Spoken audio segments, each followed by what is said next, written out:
Tukiendelea na taarifa hiyo ya kongamano la Afrika na Ufaransa ambalo linaendelea hapa jijini Nairobi, na kwa sasa tunafululiza mbashara hadi katika jumba la KICC ambako Rais wa Ufaransa Emmanuel Macron anazungumza. Hebu tusikie nyie pia najiri. Concrete mobilizations that have been signed throughout this summit and that we will continue to pursue. This is an essential milestone in the construction of new relationships between France and Africa. Africa is an immense continent. President, you gave us the figures to demonstrate this earlier on. It has been 10 years, and for some it has been 20, 25 years that we've heard many people say, oh, Africa, let us not forget that this is a continent with a great future. Well, that is not correct. It is a continent which is extremely important in the present. It has the highest growth in the world, and that is to say that this continent must take its own future into its hands. Africa is here, present and strong, and those who don't work with the African continent, those who continue to take resources to transfer them elsewhere, all of those will challenge their own future. What we have done at the Africa Forward Summit is, hand in hand with President Ruto, we have said that Africa is here. Africa organized its own summit, and France is here at its side. You gave a magnificent example of this, President, the ability to host, to welcome, to think, to stimulate, to dispute particular solutions. We've included investors, creators, heads of state and government. We have shown the example of this completely reinvented ambition. We are here at your side, and together we will continue to take action. We have started this work and we will ramp up this work, believe me. Thank you very much to the President, and thank you to all of you here for this first Africa Forward Summit. This is just the beginning.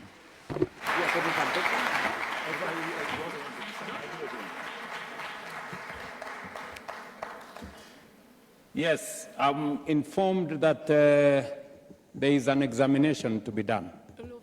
That some people want to ask us some questions, and we have to answer to see whether we can pass. I don't. Let's have the 3 questions from Gloria, Sophie, and Tendaishe Chitima. I propose that we have them back to back so that you can answer them after that. Kindly, let's have the questions.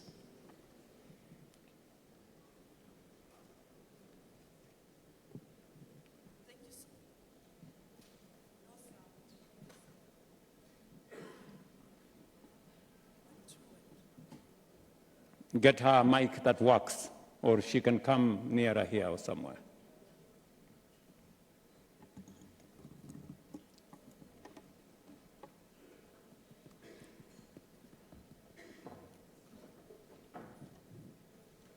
Thank you so much, President Macron and President Ruto. My name is Sophie Mkwena from the South African Broadcasting Corporation. My question is that there's a perception out there, particularly from the Africans on the continent, that the continent was shortchanged during colonialism, and we are likely going to do the same, see the same. Can you kindly assure Africans on the continent that this time around this will not be the case? Thank you so much.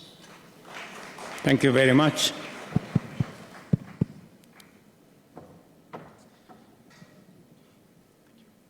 Bonsoir, Messieurs les Présidents. Anthony Lebos pour la chaîne française BFM TV. Une question d'abord à tous les deux. Good evening to both presidents. You have signed some major agreements. You've got the G7 upcoming. Mr. Ruto, you will be representing Africa there. Question, what progress, tangible progress has been made? What do you expect to get at the G7 with the others present? And the second question for President Macron, and concerning the hantavirus risk. Could you please tell us, is France ready to face another epidemic if this indeed continues? And we know that that there are lots of questions being asked about France's health protocols. Thank you. Thank you, Your Excellencies. Gloria Musimbi, on your far right. So my question is, Your Excellency, President Trudeau, as you prepare for the G7 summit and as a representation of Africa, what are the 3 key priorities emerging from this declaration that you intend to table before the global leaders? Thank you. Good evening, President Ruto and President Macron. My name is Tendaisha Chitima and I'm from Zimbabwe. I'm from the creative sector. As we conclude the Africa Forward Summit, I would like to know what you think is the most important issue right now for humanity. What do you believe is our greatest responsibility? Thank you. Thank you very much. Let me begin with a question from Sophie. Sophie, I think, from SABC. And yes, this continent was a victim of brutal colonialism, all the way to slave trade, exploitation, and everything in between. The African Union led in the charge for independence. We now have 54 independent states. You have asked us what assurance we can get that this will not be repeated again. I can tell you without fear of any contradiction that we do not need any assurance from anybody. We will do it ourselves. We will not allow ourselves again, as leaders from this continent, we will take charge of our own destiny. And that is why a conference like this is taking place in Nairobi, because we are recalibrating our relationship with our partners. And we have been absolutely clear that this is a relationship of equals. At the heart of this relationship is sovereign equality.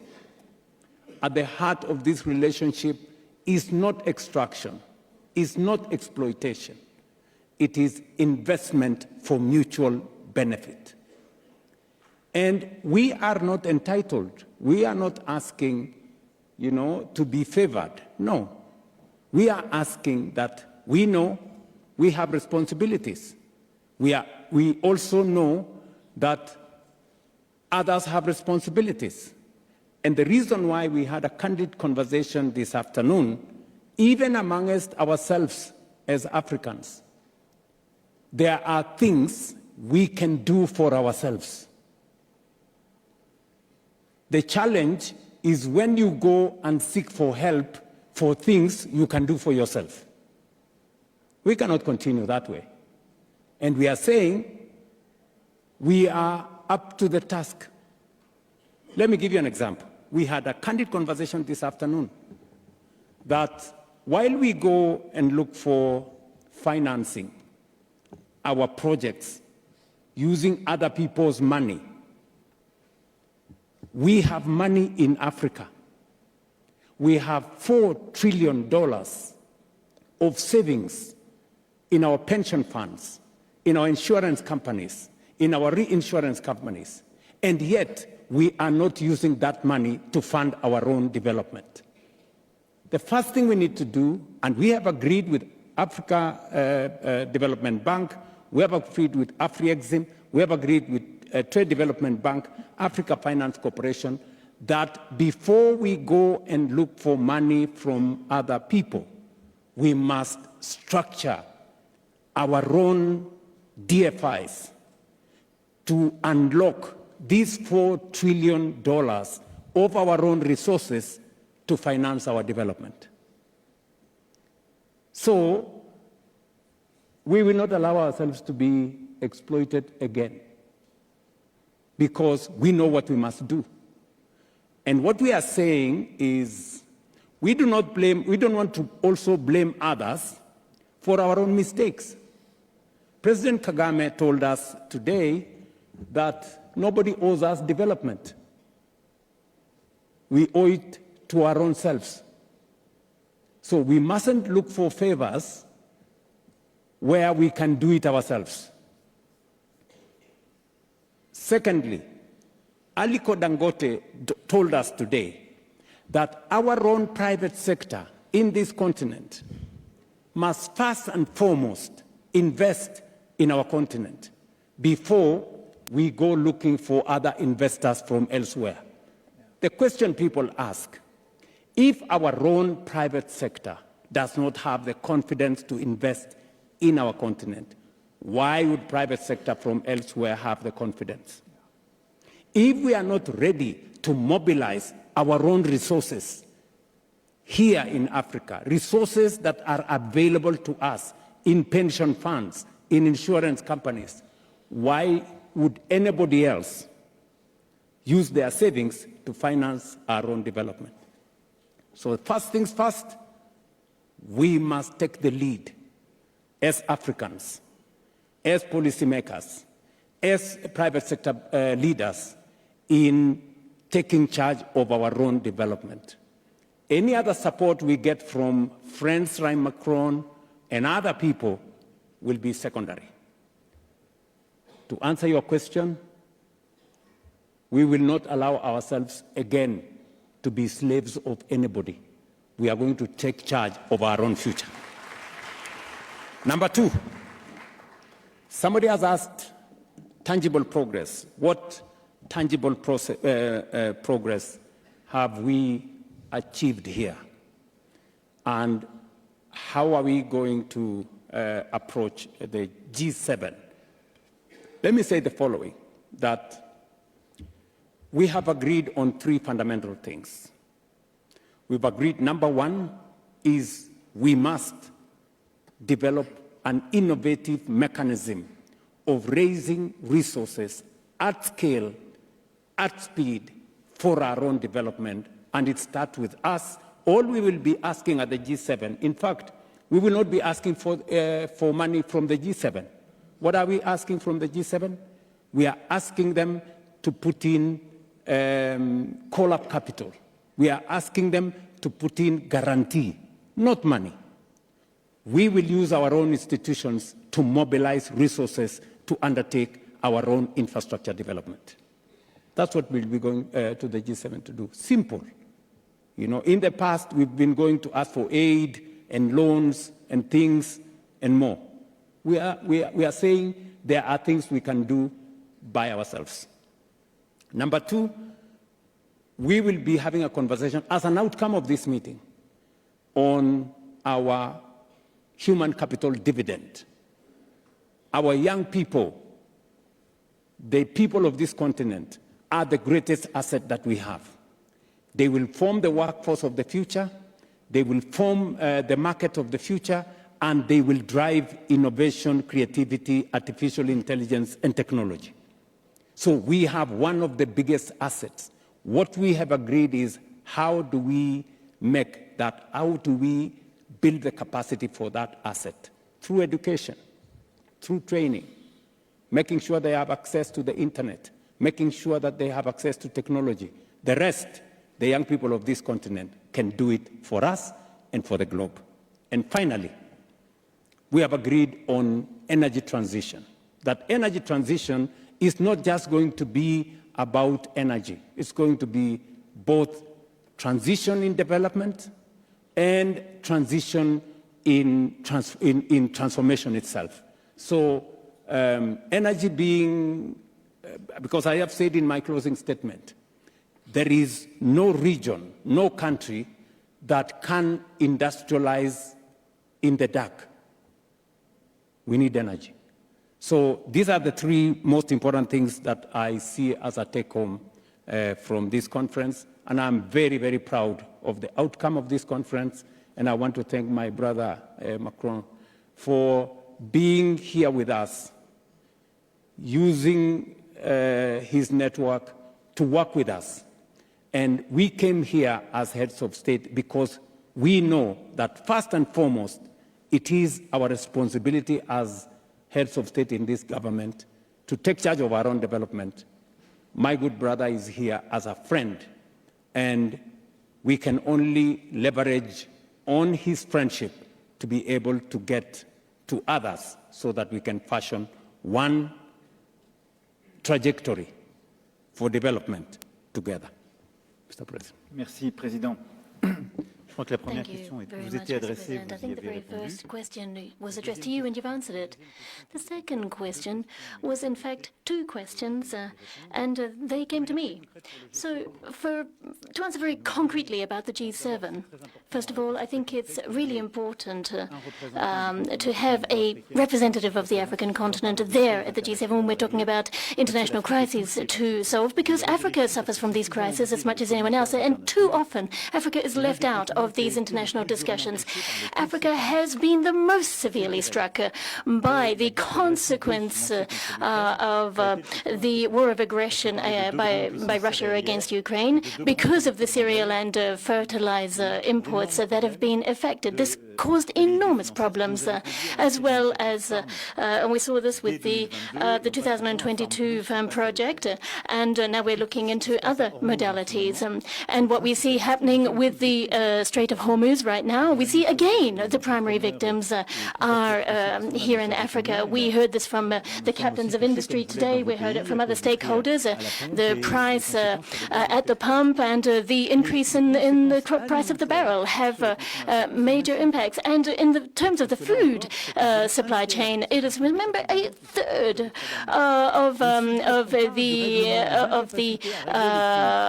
the ships arriving with imports to Africa come through the Strait of Hormuz. And so once again, this is a moral and political failing not to have that representation of the African continent in the G7. And so when we talk about those major global crises, we're going to have to talk about consequences on the African continent. So that's the first issue. Now, the second one about the issue of financial architecture and the need for guarantees, which is what I would call a native issue to the G7. And I discussed this with President Ruto. We want to give a clear message, and that is to calibrate the global imbalance in this regard. At the heart of the G7's economic environment, the world in which we are working is focused on very problematic macroeconomic issues, overcapacity from China, issues from the USA, European perspectives, and not enough of this gets discussed with Africa's place on the whole value chain, agriculture, industry, you name it. If developed economies do not adhere to that agenda, and that's the first thing, we've got to get them to respect the rules. Secondly, then how would we even be able to hope to make a difference? And so all of the G7 and their partners like India, Brazil, South Korea, and others who are invited to the G7, it's important for all of those countries to adhere to that agenda. And it's not the G7 countries that are mostly doing this, but when it comes to raw material exports, for example, when you look at primary commodities and rare earths, we've got to make sure that Africa is part of the conversation. We have a shared agenda for the G7 and for Africa, which is of great strategic importance. And now, in some ways, we've got to counter the predators of the 21st century, those who want to get their hands on Africa's resources and retain the global market control. So this is something really concrete that we're going to discuss. We have a shared strategy to make sure that Africa is further up that value chain and can play its full part as a sovereign player.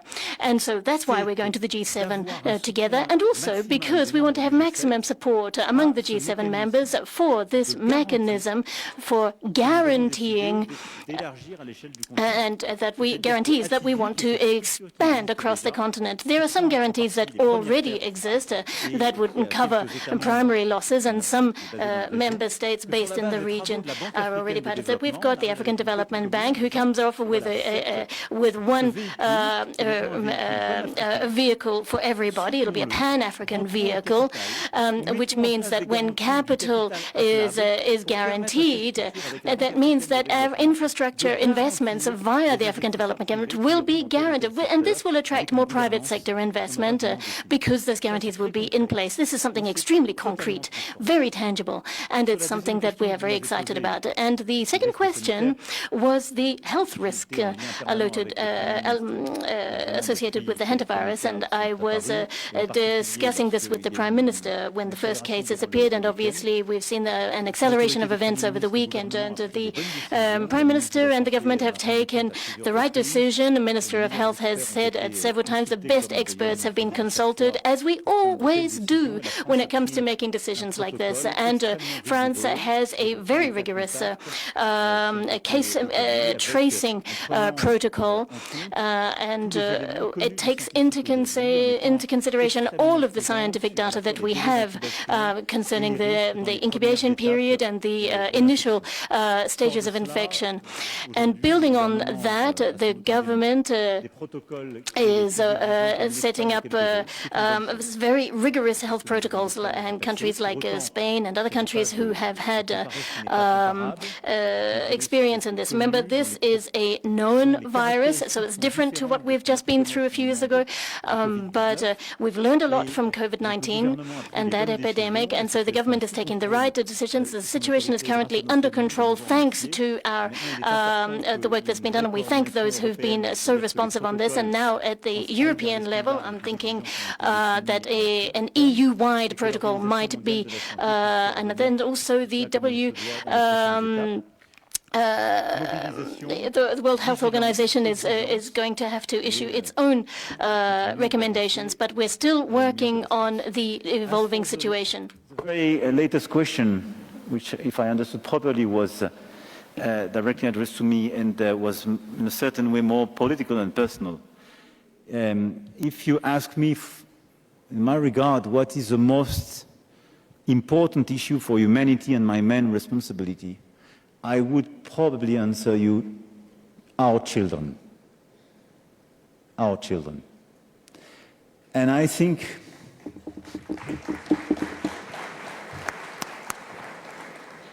because we can take a lot of decisions. Some of them are sometimes largely too short-term driven. It could be a necessity. And sometimes you have to take, I would say, the second best decision, because we all decide under a lot of constraints.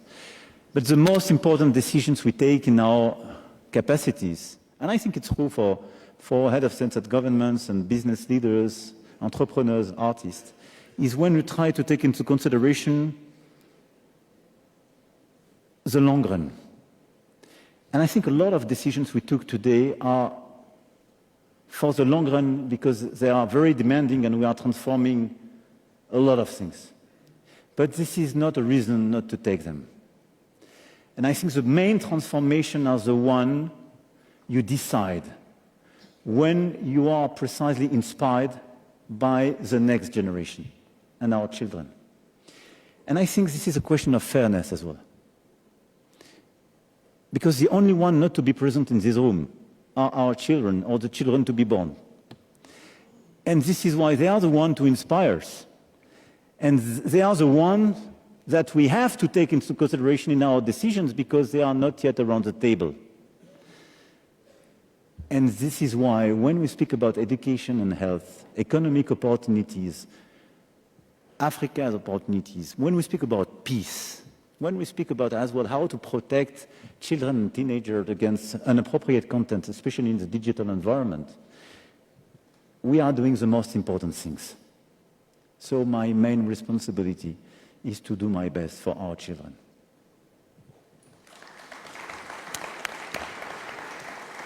I want to agree with my good brother, President Macron, on the question we were asked, what is the single most important thing? And I would want to say that in the context that he has said, because for this continent, our children will determine the markets of the future. There will be 1 in every 4 people in the world by 2050 will be African. Those are our children. They will determine the markets. They will determine energy consumption. They will be the world's workforce, and they will drive technology. So that is the biggest asset that we have, and that is why it's education, its health, its training, and its empowerment is critical for our future. And finally, is to say that because of exactly what President Macron has said, certainly we will have more children than them. And that is why the debate in the past was, are we facing east or are we facing west? Na mtazamaji, ni picha za moja kwa moja kutoka kwenye jumba la mikutano la KICC ambapo kongamano la Afrika Ufaransa limekuwa likiendelea. Marais wa mataifa yote mawili, rais wa hapa nchini Kenya, Rais William Ruto pamoja na yule wa Ufaransa Emmanuel Macron wakihutubia taifa, na ambapo wanatarajiwa kukamilisha kongamano hilo ambalo lilikuwa likijadili masuala ya kukuza umoja wa Afrika miongoni mwa masuala mengine. Ni taarifa ambayo bila shaka tunazidi kuitupia jicho. Tutakuwa tunakuletea taarifa yenyewe kwa ukamilifu wake kwenye taarifa zetu za hapo baadaye. Kwa sasa